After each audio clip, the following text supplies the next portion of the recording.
மளிகை கடைக்காரங்க வந்து கண்டிப்பா வந்து இந்த ஒரு விஷயத்த வந்து நீங்க வந்து கம்பல்சரி தெரிஞ்சு வச்சுக்கணுங்க.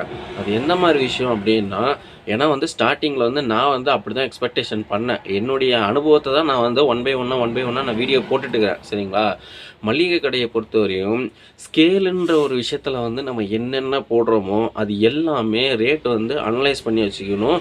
அதோட ரேட்ட வந்து கேட்ட உடனே மக்கள் கேட்ட உடனே இது என்ன ரேட்டு? அதாவது ஒரு உதாரணத்துக்கு பருப்பு என்ன ரேட்டு? சர்க்கரை என்ன ரேட்டு? அப்படின்ற கேட்ட உடனே நீங்க சொல்ற மாரி இருக்கணும். அந்த ஒரு விஷயத்துல நீங்க கொஞ்சம் வீக்கா இருந்தீங்கன்னா, கண்டிப்பா வந்து ப்ராஃபிட் எடுக்கிறது வந்து பணம் எடுப்பது வந்து கொஞ்சம் குறைவு தான். சரிங்களா? ஒரு உதாரணத்துக்கு வந்து பார்த்தீங்கன்னா, ஒரு ஷாம்பு எடுக்குறாங்க, இல்ல ஒரு பாம்பே பாக்கெட் எடுக்குறாங்க, இல்ல வந்து ஒரு பிங்கோ பாக்கெட் லேஸ் எடுக்குறாங்க. இதுலலாம் உங்களுக்கு ஒண்ணும் பெரிய மார்ஜின் கிடையாது. சரிங்களா? இதுல எனக்கு நான் ஸ்டார்ட்டிங்ல கடை வச்ச புதுசுல வந்து நான் என்ன நினைச்சேன், யாருனாச்சும் இந்த பருப்பு, வெங்காயம் இந்த ஸ்கேல்ல போடுறத எடுத்தாலே எனக்கு ஒரு டென்ஷன் ஆகும். சரிங்களா? ஆனா, இப்ப வந்து பார்த்தீங்கன்னா, போக போக தான் நான் தெரிஞ்சுக்கிட்டேன். ஸ்கேல்ல போடுறதுல தான் நமக்கு ப்ராஃபிட் அதிகம்.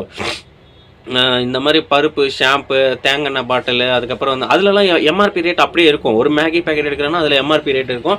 அத அப்படியே நம்ம டோட்டல் பண்ணி, நம்ம டேலி பண்ணி நம்ம சொல்லிருவோம். சரிங்களா? ஸோ அது ஒரு ஈஸியான வேலை தான். சரிங்களா? அது யாருனாலும் செஞ்சிடலாம். சரிங்களா? ஆனா, மளிகை கடையில இருக்க பெரிய ஒரு ட்விஸ்ட் என்ன தெரியுங்களா?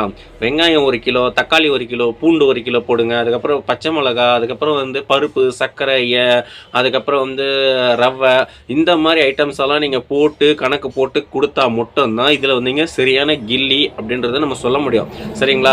அதே மாரி இதில தான் நமக்கு மார்ஜின் வந்து அதிகம். 20% லாபம். சரிங்களா? நீங்க ஸ்கேல்ல போடுற பொருள்ல முதற்கொண்டு தான் உங்களுக்கு வந்து ப்ராஃபிட் அதிகம். காய்கறி ஆகட்டும், பழங்கள் ஆகட்டும், கடையில இருக்கிற எல்லா ஐட்டம்ஸும். சரிங்களா? இந்த பேக்கெட்டு, இந்த ஹிந்துஸ்தான் ப்ராடக்ட்டு, இந்த எம்ஆர்பியோட இருக்கிறதுலலாம் உங்களுக்கு வந்து பெருசாலாம் சொல்லிக்க ப்ராஃபிட் இல்ல. ஸோ மளிகை கடைக்காரங்க வந்து மெயினா தெரிஞ்சுக்க வேண்டிய விஷயம் வந்து என்ன அப்படின்னு பார்த்தீங்கன்னா, ஸ்கேல்ல போடுற ஐட்டம் ரேட்ட வந்து முடிஞ்ச அளவுக்கு நீங்க வந்து ஞாபகம் வச்சுக்கோங்க. ஞாபகம் இல்லன்னா கூட நான் சொல்ற மாரி ஒரு டிப்ஸ நோட் பண்ணி வச்சுக்கோங்க. நான் ஸ்டார்ட்டிங்ல அப்படிதான் பண்ணேன். இப்போ ஓரளவுக்கு எல்லாமே தெரிஞ்சுச்சு. ஒரு பேப்பர் எடுத்துக்கோங்க. உங்க ஸ்கேல் எங்க கடையில வச்சிருக்கீங்களோ, அந்த ஸ்கேல் பக்கத்திலேயே ஒரு பெரிய பேப்பர்ல லிஸ்ட் எழுதுங்க. ரவை இவ்வளோ ரேட்டு, சர்க்கரை 1 கிலோ இவ்வளோ ரேட்டு, 1/2 கிலோ இவ்வளோ ரேட்டு, அதுக்கப்புறம் வெங்காயம் இவ்வளோ ரேட்டு, உருளைக்கிழங்கு இவ்வளோ ரேட்டு, தக்காளி இவ்வளோ ரேட்டு.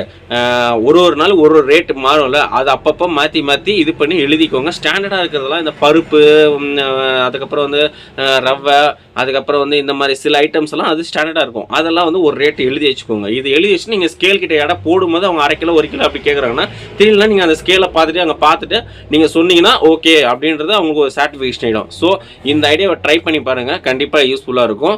மெயினாக இந்த விஷயத்தை தெரிஞ்சு வச்சுக்கோங்க. சரிங்களா?